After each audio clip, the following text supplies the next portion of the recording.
Ассаляму алейкум баршаңызға. Дұғаңыз қабыл болсын десеңіз, дұға әдептерін дұрыс жасаңыз. Араб тіліндегі дұға сөзінің мағынасы сұрау, жалбарыну дегенге келеді. Аллаға дұға ету деген сөз оған жалбарынып, әр нәрсенің қайырлысын сұрау дегенді білдіреді. Дұғаның әдептері. Бірінші, Аллаға мадақ. Пайғамбарға оған Алланың салауаты мен сәлемі болсын, салауат айтумен бастап аяқтау керек. Екінші, дұғаны кеңшілік кезінде де, қиындық кезінде де қылу керек. Үшінші, жанұясына не мал-мүлкіне, балаларына немесе өзіне қарсы дұға қылмауы тиіс. Төртінші, дұғаны ақырын дауыспен қылу. Бесінші, дұға қылғанда Аллаға қатты жалбарыну. Алтыншы, дұғаны қайта-қайта қылу керек. Жетінші, құблаға қарап дұға қылу керек.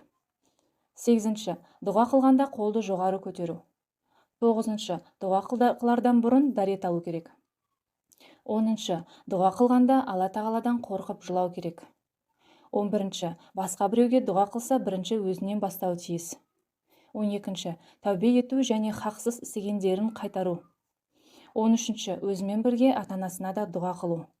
14. Өзімен бірге иман келтірген ерлер мен әйелдерге де дұға қылу. Осылай достар, шын ниеттеріңізден сұраған дұға тілектеріңіз Аллахым қабыл етсін, дұғаларыңыз қабыл болсын. Мұсылманның қаруы дұға демекші, әрдайым дұғада болайық. Келесі видеода көріскенше видеоны ұнаса лайк қойыңыздар, каналыма тіркелмеген болсаңыздар тіркеліңіздер, сау саламатта болыңыздар.